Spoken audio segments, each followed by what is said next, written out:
everyone. Mandy Friedman here, licensed professional clinical counselor, clinically certified domestic violence counselor, clinically certified trauma professional level 2, the creator of SNAP, Survivors of Narcissistic and Abusive Personalities, and the owner of Claremont Mental Health.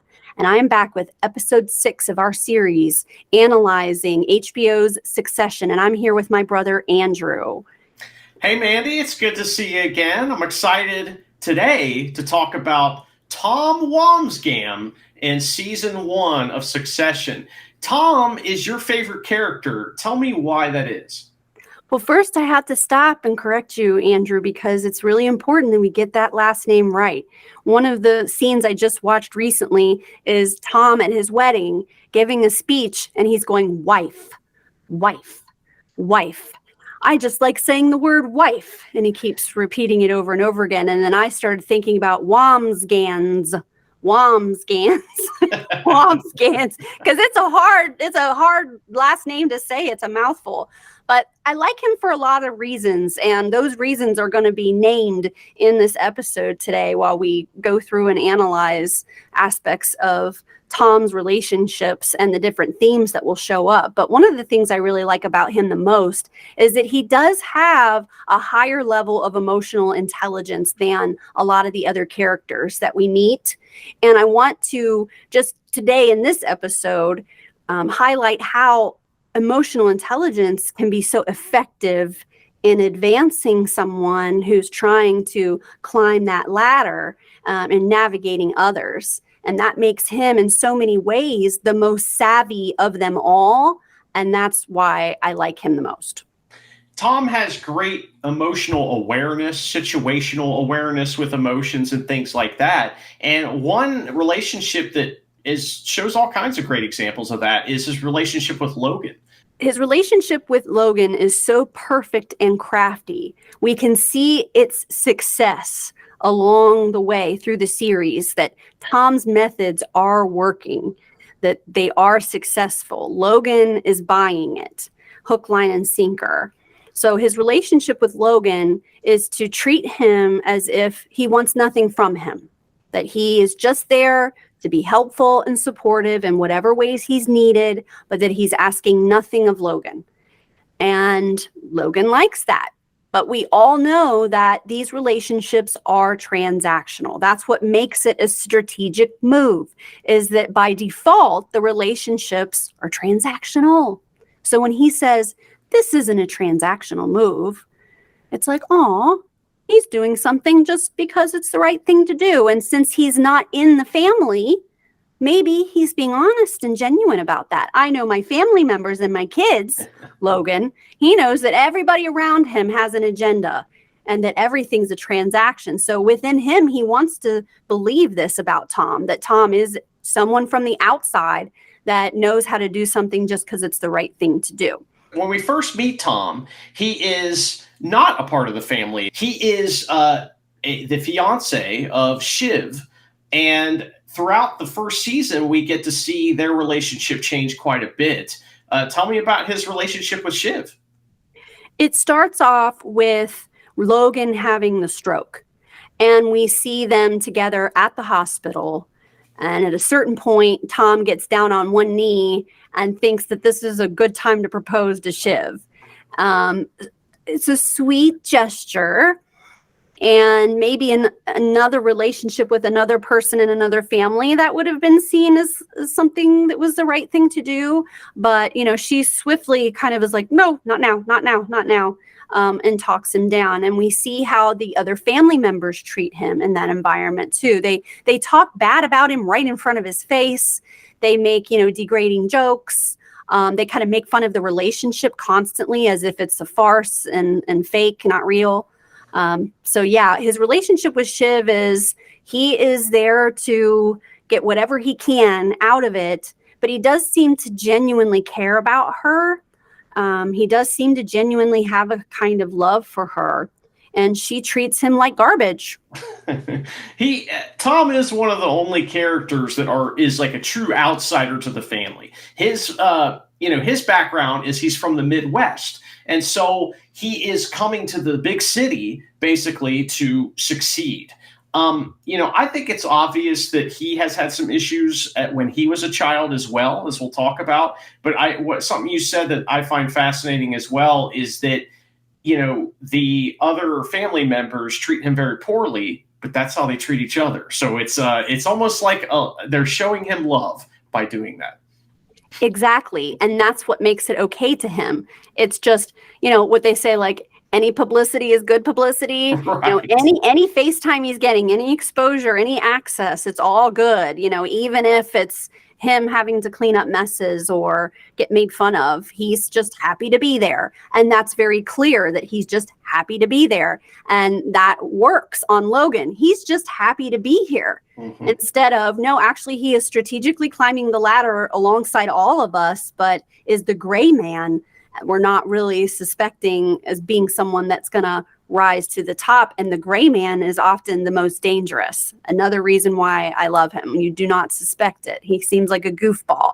No one respects him. And yet we know what happens. Another character that you don't suspect as well is one of Tom's, like the person that Tom kind of communicates with the most. And that would be Greg. Tell me a little bit about Tom's relationship with Greg, and I'm sure we'll get into more specifics about that as well.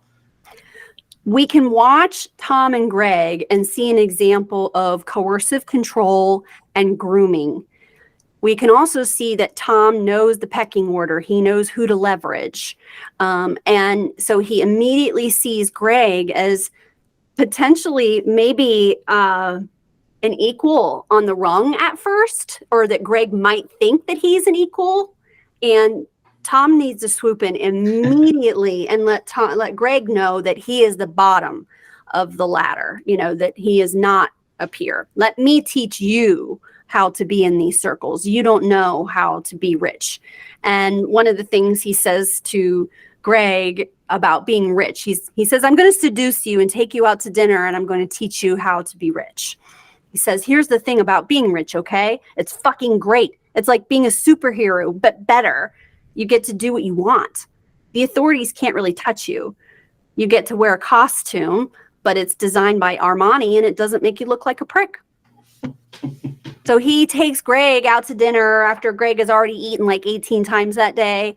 And now they're at this fancy restaurant, and, they're eating these ridiculously, like bird embryos, and Greg's like, he's trying to, but he's being groomed. So he goes along with things, and you see how they come together. And then Greg is a flying monkey for Tom.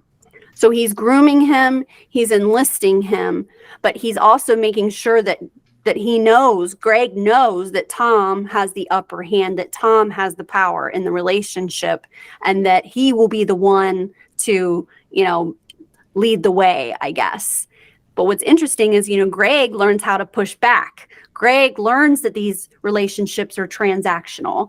And so he'll sort of, try his hand at it. And we'll talk more about that. But Tom and Kendall have been very impressed with Greg at times when Greg seems to get it, like, hey, this is a transactional relationship, so I'm going to ask something of you. And they go, oh, Greg, welcome to the club. All right, he's figured it out. You're supposed to figure out what you can get out of this. Exactly. But Tom really uses Greg. And Greg at first, I think, is not certain as to whether these relationships are genuine or not, or how to really navigate them. But he sees Tom as his friend at first. So Greg witnesses Shiv, I guess, being handsy with Nate. And Greg approaches Tom, I think like the day before the wedding, to let him know, hey, I saw something I need to tell you about. And Tom won't hear any of it. He says, shut up, and he's, like threatening violence. He's like coming after him, and Greg keeps going. No, I got to tell you. It's like he feels responsible. He needs to tell Tom that Shiv is cheating on him, but Tom doesn't want to hear about it. So he has a lot of bizarre behaviors around Greg. I feel like that when he's with Greg is when we're seeing the true Tom.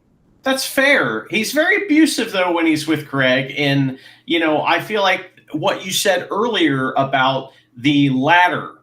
Not only is Tom want Greg to know, hey, I'm on a higher rung, but he wants Greg to know you can't even put your foot on the ladder because I'm the one who's going to let you access the ladder. You don't have access to the ladder without me.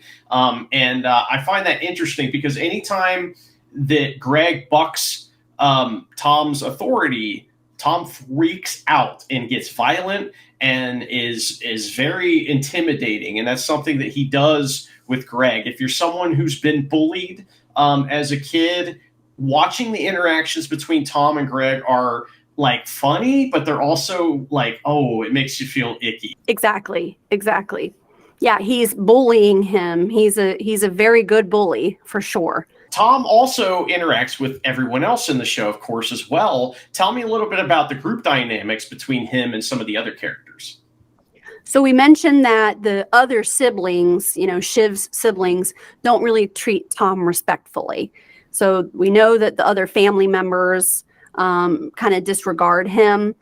And the people at Waystar Royco, they don't take him seriously either. When they're tossing around names for CEO, especially in the beginning, like season 1, it's funny because Tom is like, he acts like it's not even on his radar. Like, oh, me? Oh, no. Like he's completely like, oh, I would never even dream of such a thing. And his name doesn't really get tossed around too much. He will try to promote Shiv. He'll say, what about Shiv? What about Shiv? So that's really cunning, to make it seem like that he's just there as a good husband and a good son-in-law. So he will use that relationship with the family to boost himself up socially, right? Maybe not in front of them, but when he's not around the family and he's circulating, he puffs up a little bit more. Like I am with them. But when he's with the family, he deflates himself and shrinks himself a little bit. So he's not the same person everywhere he goes. Another way that's kind of shown in the show by the actor is the way he talks to people and says their names. If you notice when he talks to Shiv and the other family members, he's very soft-spoken. Hey, honey, how's it going? That kind of thing. And when he's talking to Greg, he says his name just like that, and it's like the word Greg coming out of his mouth is disgusting to him and he spits it out, and it's a fantastic, more fantastic acting from this, this crew that we've been watching on the show. There are some events that we want to talk about. So one of the events is the information that is learned by Tom when he ends up taking over a certain position. And basically, he learns about some, very bad things that had happened at the cruise line, part of the business. And how does that all work out for him? He's thinking he's getting a promotion, but actually, it's a strategic move of putting him in that position because they all are aware of what is there. They all know that this is going to have to be dealt with in-house. And when I say in-house, I mean within the family, with someone we can control. Mm-hmm. There are a bunch of dead bodies lying there, and is it Bill or whoever that's retiring, and they're passing on the cruise division to Tom. He pulls him into his office in this like giddy way. The retiring person pulls Tom into the office, and he's almost like happy and like giddy about passing the mess over to him. He's like, oh, it's a big one. It's a doozy, and Tom's like, well, how bad can it be? He's like, oh, it's really bad. And you see Tom like, okay. And now Tom knows anyone I touch catches the virus. Anyone I touch, I'm bringing into this. So now he has to be very careful and cautious about who he mentions it to. But he mentions it to 2 people. 1, Shiv. Mm-hmm. 2, Greg. And with Greg, he intends to use Greg to help him cover up the crime. With Shiv, he's kind of trying to feel her out because he wants protection. He knows that it's possible that he's going to get in big trouble for this. And he's wondering, can she protect me, when he starts to bring it up with her? And she pretends like she doesn't even hear what he's talking about at all. But then moments later, Jerry approaches Tom and starts bringing it up because Tom was thinking he was going to have a press conference and just get it out and get ahead of it. That was what he was saying when he was talking to Shiv, when Shiv pretended like she wasn't listening. All of a sudden, Jerry walks up to him and says, I hear you're thinking about having a press conference. But Tom assumes that it's Greg that's the leak. Mm-hmm. It doesn't occur to him immediately that it's Shiv that has leaked. And Jerry tells him the story about the sin cake eater, but essentially it's that sponge aspect of Tom's personality, but also his role is that you're in the family now. So you know where the bodies are, which means you also have to hide them and keep it to yourself and not whine or complain about it. Take it like a man. You can see him like just putting all these pieces together up here, like, okay, and I'm doing all this by myself, but I have to do it this way. And him managing all of that. So when he brings Greg into it, he has Greg on Thanksgiving go back to the office and shred a bunch of documents. Do you think that Tom is Shiv's flying monkey? Yes, definitely. And he knows that that's a big part of his role is to report back to her. But he's also very careful about what he reports back too. He's strategic there as well. And he also expects, which is hilarious, that she would be a flying monkey for him, but it's not a very balanced flying monkey situation. So Tom has a bachelor party, and this is set up by Roman and also Stewie. But Tom has quite an interesting time at this bachelor party. Well, first, Tom puts Roman in charge of the party because he knows that Roman probably will do something wild and crazy. But there are other things happening here at the same time between Kendall and Roman and the company and Stewie and Sandy. And Stewie and Roman both know that Sandy is going to be at this club. And we're still in New York. And instead of flying to Prague and having some kind of a bachelor party that, you travel to, they go to this really crazy speakeasy sex club place that they have to go through like a train track tunnel to get to. And it's just, and then they see rats and they're like, oh God, rats. So these men are heading to this bachelor party, but they don't know where they're going. Another hilarious part of this is that Tom brings friends. He has friends that fly in from his hometown to join him on his bachelor party. But they arrive and are told they can't come along. So they get out of the car, the limos or whatever with everyone. But then Stewie or one of them that gets the access, gives the secret access to the place is like, oh no, it can only be like approved guests, and they're not approved. And so Tom's like, sorry guys, and he leaves his friends who just flew there to go to the party. He just walks away and leaves them because keeping his promises to them as far as coming to the bachelor party is insignificant and compared to him going along with things and being the chameleon, which we'll talk about more. Exactly. We have high value targets and low value targets with these individuals. You have value in as long as they can use you to navigate and get where they need to go. But then once you don't have that value anymore, you're no longer a person of interest and you don't hold any kind of a role. So you can see in these relationships too, just like in abusive relationships, an abusive father who treats his family like absolute shit, but is super nice to the neighbor because the neighbor has season tickets to the football game or whatever, so it's this high value target versus low value target. And you can see Tom at some point in time, those guys that are his buddies were high value targets, probably his bro dude friends that he went through some private Catholic school with and then was in a fraternity with and drank a lot of beer and did a lot of, date raping and, all that good stuff. And now he can discard them because he's climbing that ladder. Now they go into the club and he realizes that he's got like free pass from Shiv to have a great time at his bachelor party. And so he's going to, and he meets a woman and they go off and they do something, and then he comes back and he's talking to Greg and telling Greg what just happened.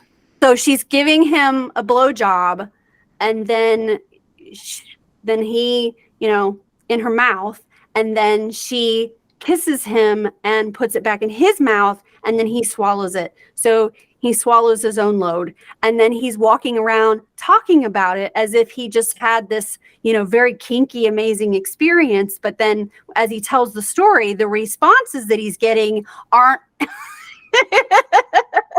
Right. So he starts to, then you can tell that he's now kind of like second guessing himself on this, and maybe it wasn't the best thing ever.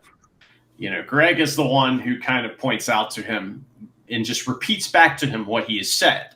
And he's in this like post-coital bliss. He's on drugs, all kinds of stuff. And, he's in this like amazing situation, he thinks. And when it's repeated back to him, it doesn't sound as cool as it did when it was happening. So I find that to be very interesting. Now, something else you mentioned, the deal that he has with Shiv. Now, he calls her and asks her about a transactional relationship straight up. He says, listen, if I grab a boob, does that mean you're going to grab a dick like that? And she blows it off and says, no, do whatever you want, because she's already grabbed the dick.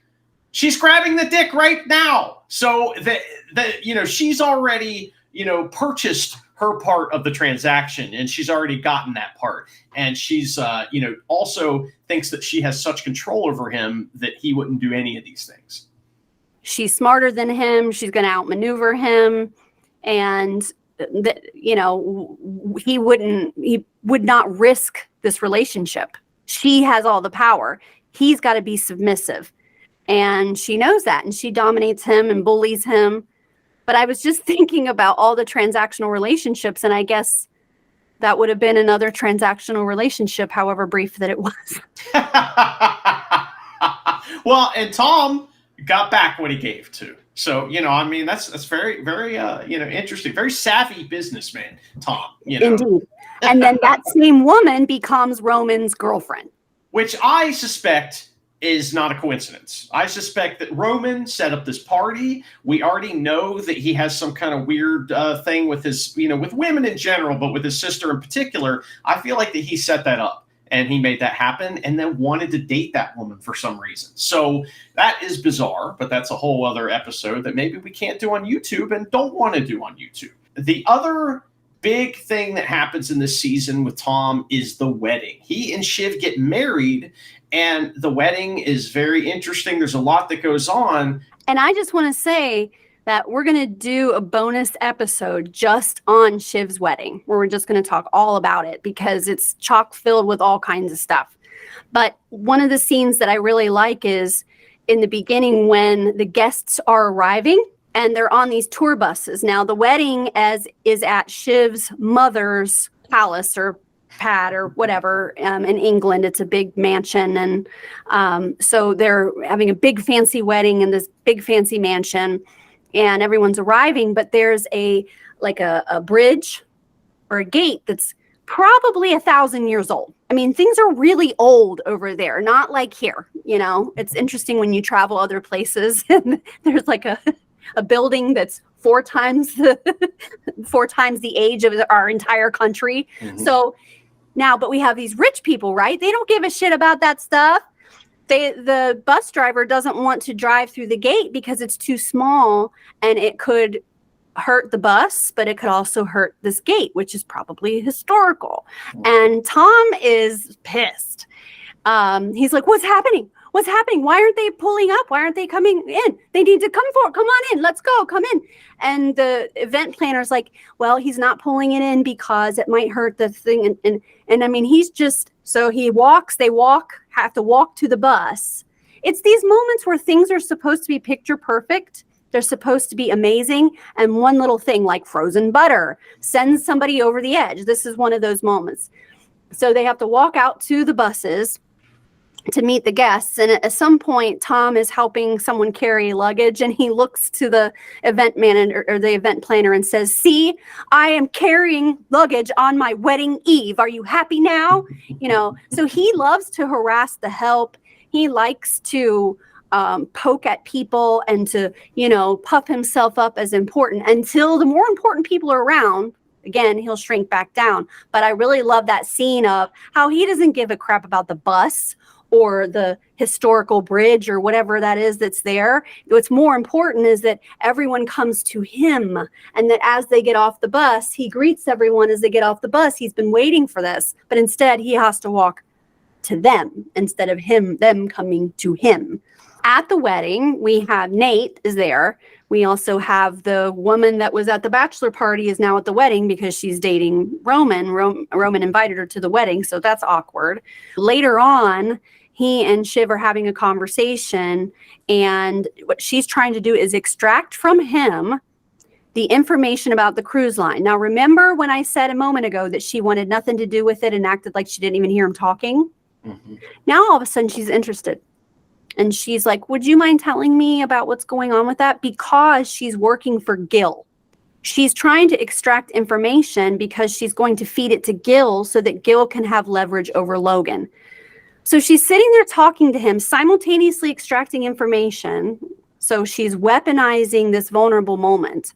She's going to weaponize the information as well. So that's one of our themes is weaponizing information. She wasn't interested. Now she is. And so he's going to tell her because it will make her happy. But simultaneously, she tells him that she's not real sure if she's made for monogamous relationships. They just got married. And he's like, okay, well, this might have been something that I'd like to have known sooner. And yet he is still very just easygoing and wow, I'm processing this. Sure. He just has a way of folding over and acting like he's okay with something when I don't think anybody would be okay with learning that on their wedding day. That sounds pretty awful to find that out. But she's just telling him like, I just been thinking you should probably know this. It's not that important, but hey, I'll just mention it that I don't plan on being monogamous with you. He's a pain sponge. He sticks around. It comes up later. He doesn't forget it. It's very hurtful to him. Oh, yes, it does come up later. And, it does hurt him quite a bit. But that is such a great scene. If you wanted to show someone what is Tom all about, having the context and just watching that scene kind of shows you so many of the things that we just talked about, because like you said, he's unwittingly in this moment being a flying monkey for Shiv and her, candidate, right? She's coercively controlling him through 50 different ways in that moment. Also we're talking about this. They had a conversation about transactions with, the bachelor party earlier. And this is similar to that. Because now they're not even anymore on the, the sexual transaction part, right? And he shows his emotional intelligence by not freaking out, and realizing that I am in this, but I got to handle it the right way because we just got married and I don't want to screw this up. I don't want to screw my career up. So even in his relationship with his wife, his own wedding, he is utilizing the wedding strategically to get where he wants to go, and then simultaneously swallowing a lot of shit because he knows that's what it takes to be here and to stay here. After the wedding, the scene, provides us with so many of our key points that we've talked about, but one we want to elaborate on is the emotional intelligence of Tom. So emotional intelligence, in case our viewers don't know what this is, EQ is different from IQ. So IQ is how intelligent you are, but we also have elements of emotional intelligence. And the creator of this term and the researcher and author who developed it is named Daniel Goleman, and he has several books about emotional intelligence. And emotional intelligence is something that's really important for healthy relationships, but it's also something that can be weaponized and used to manipulate people. Often savvy psychopaths, white-collar psychopaths, are highly emotionally intelligent. They can present as if they have empathy. They seem to anticipate people's needs and know how to behave in front of groups. They know when to say the right thing at the right time. And, whereas someone who, say, highly narcissistic. I'm not saying this person isn't narcissistic, but we have a spectrum here. When someone has high emotional intelligence, it allows them to be mobile socially. Can be more of a chameleon. Now, this person can self-regulate, self-manage, and is more self-aware. So Tom is able to navigate all these relationships in his own best interest because of his emotional intelligence. Whereas if you compare him, say, to Kendall, who lacks emotional intelligence entirely, or Roman, who lacks emotional intelligence entirely. Shiv also lacks emotional intelligence. Now, they all lack empathy, including Tom. But the thing about emotional intelligence is there is a component of empathy, that there are people that can act as if they can locate their empathy, and they can act as if they're engaging with their empathy, but actually, truly, they have low empathy. But their emotional intelligence lets them know this is a time to act empathic. This is a time to say this. I know how to follow the social scripts. I know what humans need in this moment. I'm able to interpret needs and behaviors. I'm able to interpret emotions. And that's how people navigate others in a very savvy way, like Tom does as a chameleon. 1 minute with Logan, he's a lamb. The next minute with Greg, he's a monster. But he turns it on and turns it off in a pretty savvy way. Now, we do see throughout the season and through the series, there are times when he loses it and doesn't have it together. But if you think about everything that he puts up with, and yet he still comes in with this sort of like fresh face of, I'm just happy to be here. That is emotional intelligence being used as a way of navigating a high stakes, high power environment and blending in, not standing out. Well, it was a lot of fun to talk about Tom. We'll be talking about him a lot more in the future, as we were just laying groundwork today for what will come, what is to come. Our next episode is going to be about his sidekick, Greg, and that's going to be a lot of fun. I'm looking forward to it. Bye-bye.